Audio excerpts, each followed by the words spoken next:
Bismillahirrahmanirrahim. Allahumma salli ala Sayyidina Muhammad wa ala ali Sayyidina Muhammad. Rabbi syrah li sadri wa yassir li amri wahlul 'uqdatam min lisani yafqahu qawli. Alhamdulillah, selamat datang kepada semua pelajar-pelajar baru untuk semester Mac 2024. Nama saya Dr. Nur Aini binti Nasirun. Saya akan memberi taklimat hari ini tentang student learning time ataupun SLT. Okay, let me share my screen.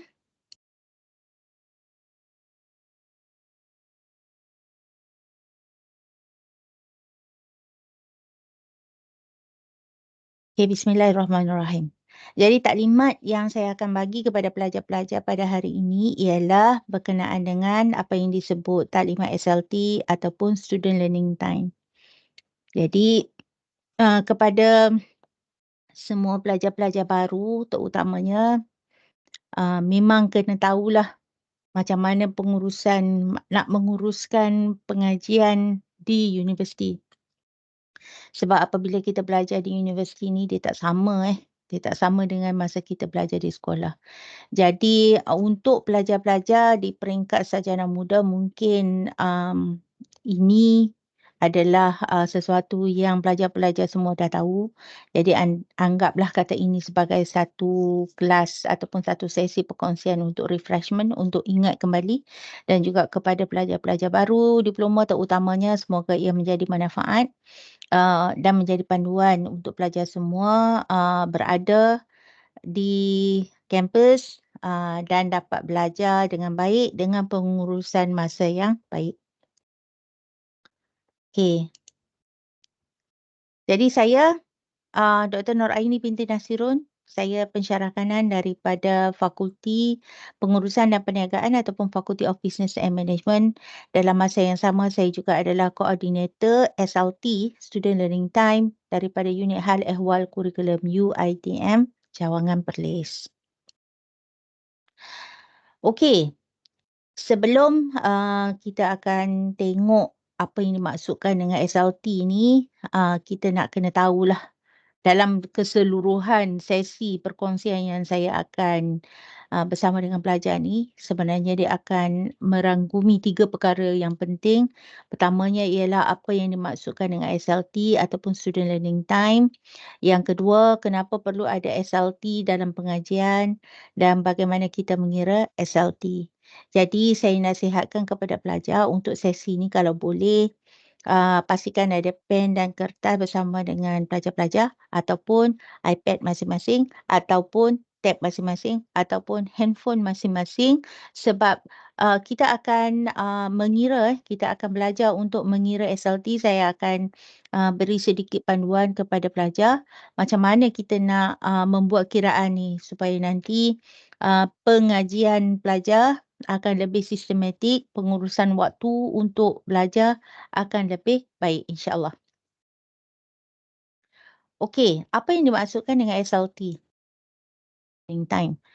Jadi ia adalah kerangka kelayakan Malaysia ataupun Malaysian Qualification Framework ataupun MQF yang mentarikkan 1 jam kredit bersamaan dengan 40 jam SLT melalui pendekatan pengajaran pembelajaran berpusatkan pelajar ataupun student learning time. Apa yang dimaksudkan dengan benda ni? Nanti apabila pelajar akan mendaftar, setiap kod ataupun setiap subjek, dia akan ada jumlah jam kredit. Okay, jumlah jam kredit.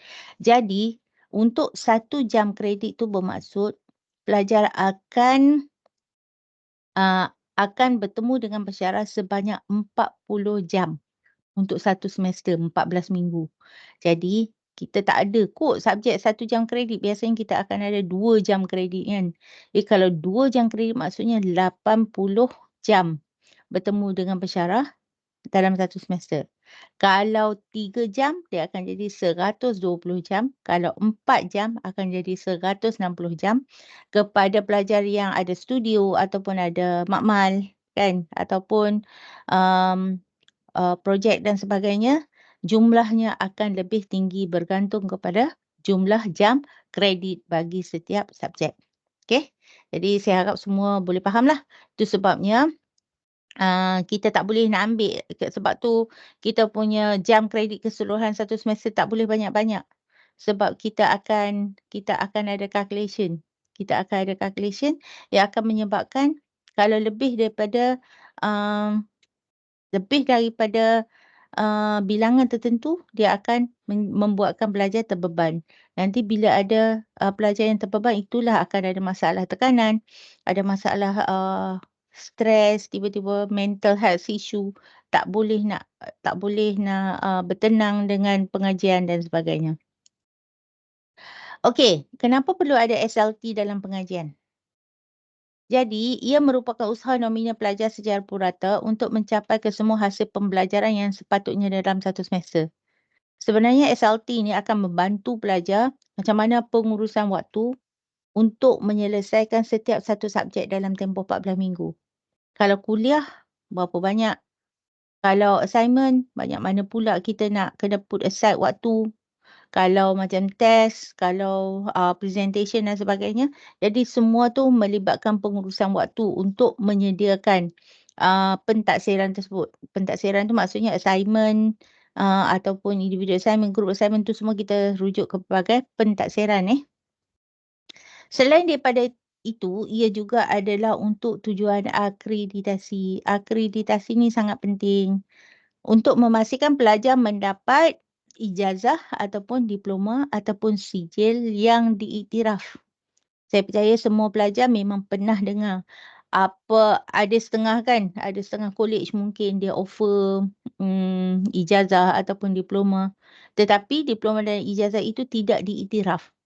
Tidak diiktiraf tu maksudnya um, diploma ataupun ijazah tersebut tidak mendapat pengiktirafan akreditasi oleh MQA. Kalau kita di Malaysia lah, Malaysian Qualification Accreditation. Dan untuk yang teknikal, ada yang setengahnya juga diakreditasikan di bawah MBOD ini untuk teknikal. Okey, sekarang ni saya akan bersama dengan pelajar untuk tunjukkan macam mana kita nak mengira SLT. Okey, dan untuk pengiraan SLT ni kita ada jadual. Jadual ni ialah daripada Garis Panduan Permohonan Program Akademik Kementerian Pengajian Tinggi 2015. Jadi maksudnya setiap individual assignment, setiap group assignment, semuanya perlu dikira. Jadi bukannya lecturer saja-saja nak bagi test sebanyak ni, quiz sebanyak ni, assignment sebanyak ni. Kenapa assignment banyak sangat?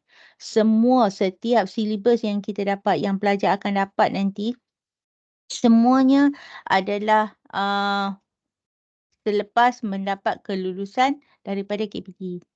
Jadi banyak sebenarnya urusan calculation yang dibuat supaya akhirnya pelajar akan mendapat diploma dan ijazah yang telah diiktiraf. Jadi sekarang ni dari segi persediaan dokumen dan juga pentaksiran tu telah dibuat oleh universiti. Cumanya pelajar kena memastikan bahawa setiap pelajar bersedia untuk belajar dan tahu macam mana nak menguruskan waktu dengan betul. Sebab bila kita berada di universiti terutamanya untuk pelajar diploma saya nak ingatkan memang kita tak ada latih tubi, kita tak ada tuition. Jadi kenalah belajar sendiri, kena fikir betul macam mana nak menguruskan waktu, kena fikir betul-betul macam mana nak belajar dengan betul. Jadi ada juga macam setengah-setengah pelajar yang dah biasa dengan latih tubi, yang dah biasa dengan tuition kan, tuition sana tuition sini. Bila masuk dekat universiti akan jadi masalah sebab tak ada lagi tuition. Kita tak ada lagi latih tubi. Jadi tergantung kepada pelajar macam mana nak orang kata apa, nak menguruskan diri sendiri, nak pastikan faham, macam mana nak buat nota dan sebagainya. Okey, berdasarkan jadual ni kita tengok Tadi saya ada sebutkan tentang jam pertemuan bersemuka ataupun mata kuliah. Jadi setiap jam kredit contohnya 2 jam kredit, 3 jam kredit, 3 jam kredit sebagai contoh 3 jam kredit. Biasanya kuliahnya ialah 2 jam dan tutorialnya adalah 1 jam. Okey. Jadi kalau kuliahnya adalah 2 jam face to face, maksudnya pelajar perlu bersedia sendiri ataupun perlu ada waktu untuk untuk belajar sendiri sebanyak 1 hingga 2 jam bergantung kepada pelajar. Sebab ada setengah pelajar lebih mudah faham, ada yang setengah lambat sikit faham, tak apa, tak ada masalah. Tapi yang penting kena belajar. Pelajar-pelajar diploma terutamanya saya nak ingatkan, bila kita masuk dekat universiti ni, katalah kita ambil 6 subjek kan. 6 subjek. Kata kita ambil 6 subjek, setiap minggu kita akan masuk kuliah dan juga tutorial. Dan kebiasaannya satu minggu tu memang dah habis satu topik ataupun satu bab. Jadi, bayangkan kalau kita ada 6 subjek, maksudnya seminggu kita dah habis 6 bab subjek yang berlainan. Jadi, itu sebabnya kita kena ada jadual pembelajaran kendiri ni. Supaya inilah waktunya pelajar akan buat nota sendiri untuk mengulang kaji dan betul-betul faham tentang konten yang diberikan oleh pensyarah di dalam kelas. Jadi, itu sebabnya disebut sebagai SLT ataupun Student Learning Time. Jadi, apa yang berlaku kebanyakannya ialah pelajar tidak menggunakan waktu non face to face ataupun yang pembelajaran kendiri ni tak pakai. Bila yang ni tak pakai, masuk dalam kuliah, memang tak faham. Yang kedua, bila ada perbincangan tentang tutorial, selalunya tak boleh nak participate. Kenapa? Sebab tak buat revision sebelum masuk kelas. Jadi, adalah sangat penting untuk setiap pelajar tahu apa konten yang kita nak belajar untuk minggu seterusnya. Dan kebiasaannya, pada awal semester memang lecturer dia akan bagi dah plan pengajian untuk satu semester. Dia dah bagi tahu minggu pertama dia akan masuk chapter 1, minggu kedua akan masuk chapter 2 dan sebagainya. Jadi dengan cara tu dia akan membantu pelajar untuk menguruskan waktu untuk setiap subjek. Sebab pelajar bukan ambil satu subjek je, satu sem kan. 6 subjek. Bila 6 subjek, masa minggu pertama, minggu kedua okey lagi. Masuk minggu ketiga, minggu keempat dah akan mula kena submit individual assignment. Kalau kata individual assignment tu nak kena submit, katalah minggu kelima, sekali tengok ada tiga subjek yang kena hantar pada minggu kelima. Macam mana nak buat? Jadi inilah antara benda yang kita cuba bantu. Perkongsian ni diharapkan dapat membantu pelajar sekurang-kurangnya macam mana untuk menguruskan waktu dengan betul, insyaAllah. Okey, sebab kalau kita just baca je timetable yang diberikan, jadual yang diberikan tu, kadang-kadang susah juga kita nak faham. Jadi kita akan go through beberapa contoh. Saya akan go through beberapa contoh.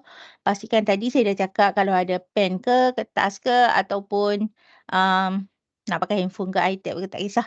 Yang pentingnya awak boleh go through dan boleh membuat calculation. Kita akan go through pelan-pelan, insya-Allah. Semoga pelajar-pelajar semua boleh faham dengan mudah. Dia tak mudah. Dia tak adalah susah sangat.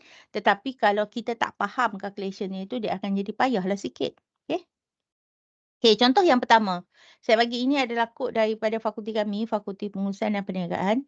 Kita ada 2 jam kuliah dan 1 jam tutorial seminggu sebab MKT 410 dia adalah 3 jam kredit. 3 jam kredit, biasanya 2 jam kuliah dan 1 jam tutorial.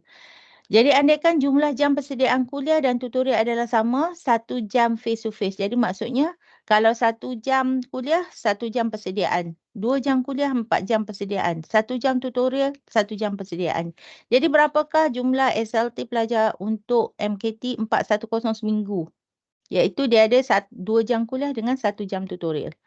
Okey, kita tengok balik jadual yang saya kongsi tadi.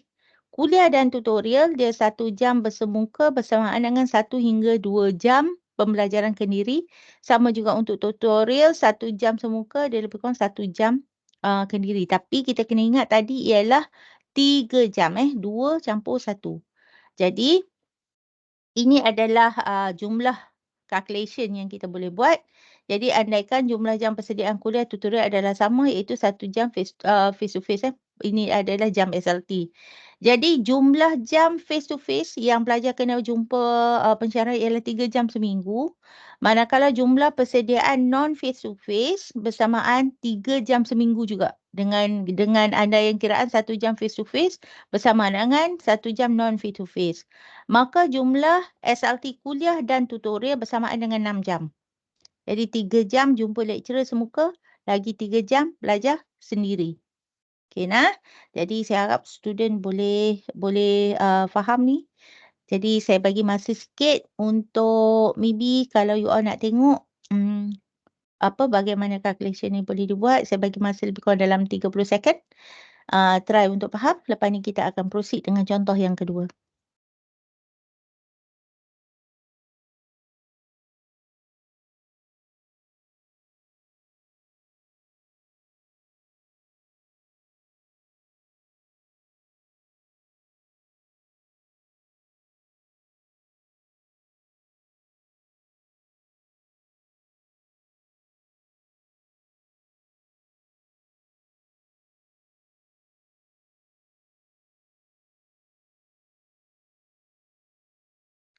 Okey, sekarang kita masuk kepada contoh yang kedua. Yang ini untuk individual assignment yang berjumlah 1000 patah perkataan, 1000 word. Jadi andaikan jumlah jam persediaan ialah 6 jam sebab dia 2000 patah perkataan untuk 10 hingga 12 jam. Jadi andaikan jumlah jam persediaan maksimum 6 jam. Jadi tempoh masa yang diberikan oleh pensyarah 3 minggu. Ini adalah saya rasa perkara biasa. Lecturer tak akan bagi instruction untuk buat assignment minggu ni submit minggu depan, tak ada. Selalunya dia akan bagi lebih kurang dalam 3 hingga 4 minggu. Sebab kita dekat sini, kita ada panduan, dia panggil SAM block. Nanti insyaAllah once bila awak dah masuk dalam kelas nanti akan diberikan pemakluman bilakah individu assignment perlu dihantar, dan kebiasaannya ada juga pensyarah yang mungkin daripada awal semester dia dah bagi dah semua instruction untuk penyediaan assignment. Ada yang setengahnya mungkin lepas daripada submit satu assignment dia akan bagi lagi instruction. Jadi kena bersedia dan pastikan awak tahu berapa banyak assessment, berapa banyak penilaian yang perlu dibuat untuk setiap satu subjek. Okey. Untuk individual assignment 1000 word, andaikan jumlah jam persediaan 6 minggu, tempoh masa yang diberikan ialah 3 minggu. Jadi berapa SLT pelajar untuk seminggu? Okey, jadi ini yang saya cakap tadilah. Maksudnya kalau untuk tugasan 2000 tapi untuk contoh saya bagi hanyalah 1000, maksudnya dia separuh daripada waktulah, separuh daripada waktu dia sekitar 5 hingga 6 jam. Sebab tu saya cakap tadi saya bagi maksimum 6 jam. Okey. Jadi jumlah SLT pelajar untuk penyediaan tugasan seminggu ialah 2 jam. Macam mana kita calculate? Persediaan dia ialah 6 jam. Dapat dalam tempoh 3 minggu. Jadi 6 jam bahagi dengan 3 minggu bersamaan dengan 2 jam seminggu. Very straightforward. Untuk yang ni very straightforward. Okey, seterusnya kita akan pergi kepada contoh yang ketiga, yang ni untuk group assignment. Jadi group assignment ni sebab kita akan buat ramai pelajar dalam untuk menyediakan satu assignment, dan kebiasaannya pelajar akan membahagi-bahagikan tugas. Selalunya lecturer tak adalah cakap kata, okey bahagian ni student ni buat, bahagian tu student tu buat. Tak adalah. Sebab kebiasaannya lecturer akan cakap terpulanglah kepada ketua dalam kumpulan tu macam mana nak buat pembahagian untuk penyediaan group assignment. Okey, group assignment biasanya word dia lagi tinggi. Saya bagi dekat sini 6000 word untuk 4 orang student. Jadi andaikan jumlah persediaan ialah 6 jam untuk 1000 patah perkataan, sama macam tadi. Tempoh masa diberikan adalah 3 minggu. Kenapa dia jadi 6000? Kena ingat 6000 sebab dia adalah group assignment. Ramai orang yang buat. Jadi group assignment 6000 word untuk ini 4 orang student, bukan 5 student 4 orang student seminggu. Okey. Jadi macam mana calculation dia? Jadi jumlah persediaan ialah 1000 word. Tempoh masa 3 minggu. Pertama sekali kita kena tengok seorang student dia cover berapa banyak. Dia kena cover berapa banyak patah perkataan. Jadi secara puratanya kita boleh cakap sekitar 1500 patah perkataan. Tadi kita cakap individual assignment 1000 je kan. Sekarang ni 1500 patah perkataan. Jadi kiraan jumlah perkataan seorang ialah 1500. Sebab bahagi 4 orang pelajar. Jadi jumlah penyediaan assignment ialah 6 jam untuk 1000, 3 jam untuk 500. Jadi jumlahnya jadi 9 jam.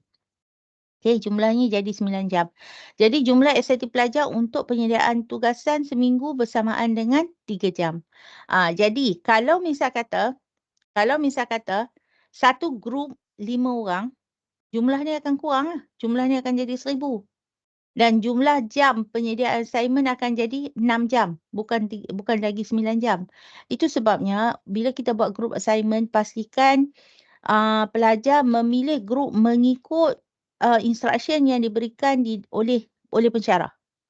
Kalau misal kata satu grup assignment tu patutnya 4 jam, hanyalah awak nak buat 3 orang je, satu grup assignment, yang ni akan bertambah.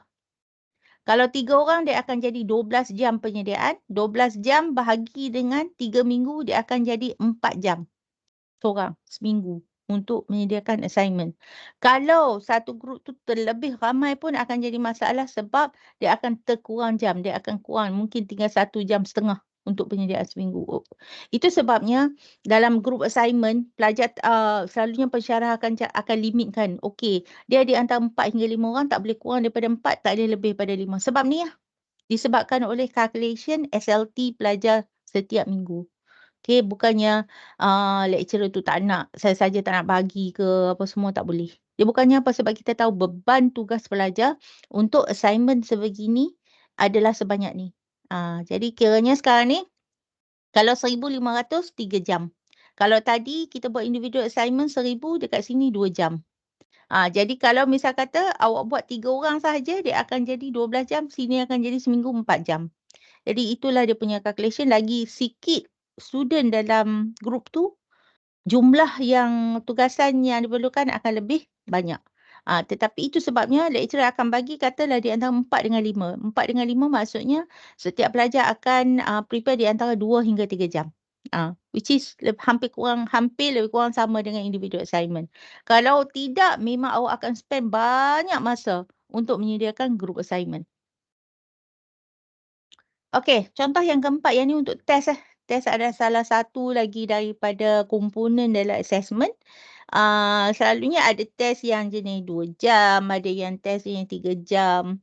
Okey, jadi andaikan jumlah persediaan 1 jam SLT untuk 1 jam test.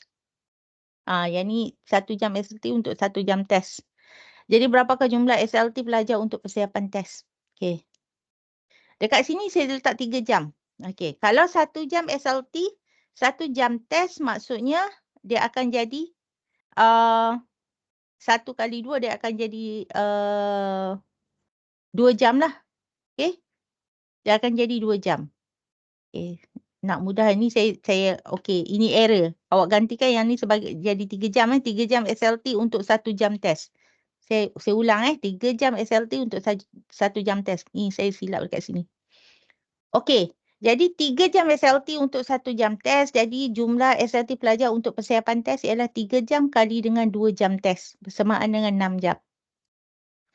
Tetapi kalau misal kata untuk fakulti saya, test ni sebenarnya hampir sama macam final exam, terutamanya untuk pelajar yang masuk semester 5. Semester 5 sebabnya kebanyakan subjek untuk fakulti saya semester 5 tak ada final exam. Jadi tetapi dia punya test hampir sama macam final exam dari segi pemarkahan. Jadi maksudnya 3 jam 100 markah 3 jam 100 markah. Jadi kalau 3 jam 100 markah, maksudnya sini akan jadi 3 kali 3 jam bersamaan dengan 9 jam. Okey, kalau 3 jam test, sini akan jadi 3, dia akan bersamaan dengan 9 jam. Okey, jadi itu adalah test jumlah orang kata apa, persediaan yang kita perlu buat untuk test. Tapi kebiasaannya pelajar kalau setakat contoh 6 jam untuk 2 jam test ni, selalunya pelajar tak study 6 jam. Dia akan study lebih daripada 6 jam. Jadi yang boleh dapat 6 jam ni kenapa? Sebab setiap minggu kita dah gunakan SLT untuk kuliah dan tutorial. Kalau nota apa semua dah okey, 6 jam ni cukup untuk test. Kalau nota tak buat lagi daripada awal semester, 6 jam ni tak akan jadi cukup. Itu sebabnya ramai student yang akan stres bila hujung sem.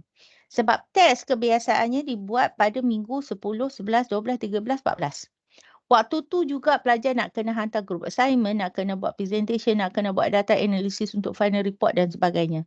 Itu menyebabkan student macam, "Ya Allah, tak cukup waktu lah madam." Memang tak cukup waktu kalau awak tak mulakan pengajian daripada awal. Okey. Seterusnya contoh yang kelima, berkenaan dengan presentation 15 minit. Biasanya presentation 15 minit, 10 minit present, 5 minit question and answer.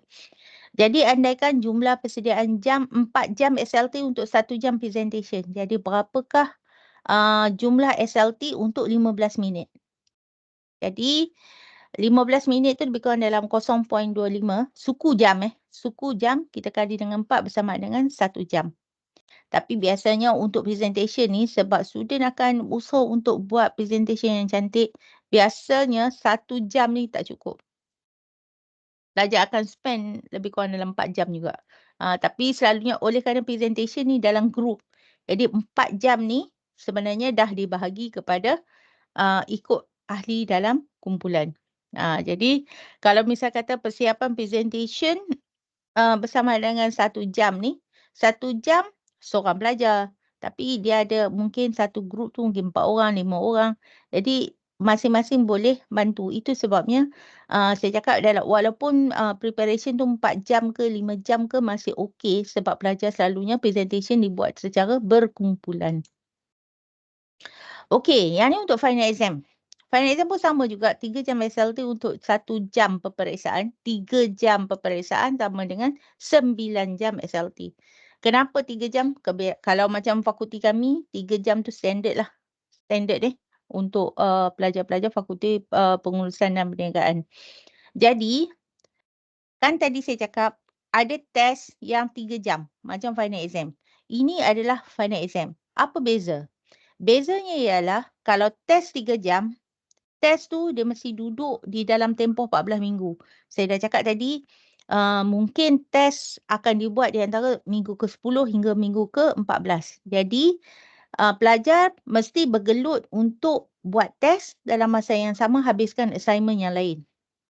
Kalau misal kata final exam tu 3 jam dalam tempoh final exam, pelajar hanya fokus kepada final exam sahaja sebab waktu final exam tu, ketika final exam tu semua assessment lain dah di-submit.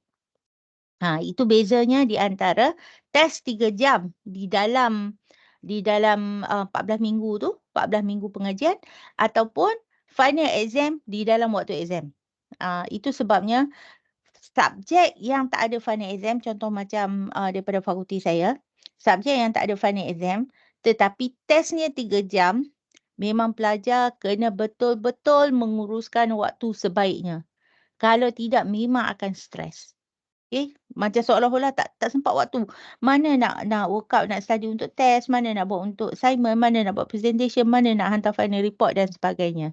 Okey, jadi setakat tu sahaja yang saya boleh kongsikan dengan pelajar-pelajar semua. Jadi saya doakan supaya semua pelajar akan Allah berikan kemudahan untuk belajar, berikan kefahaman dan di akhirnya akan meraih kejayaan di dalam barakah dan rahmat Allah insya-Allah. Jadi selamat meneruskan puasa dan juga selamat Hari Raya daripada saya Dr. Nur Aini binti Nasirum Fakulti Pengurusan dan Perniagaan UiTM Perlis. Assalamualaikum warahmatullahi wabarakatuh.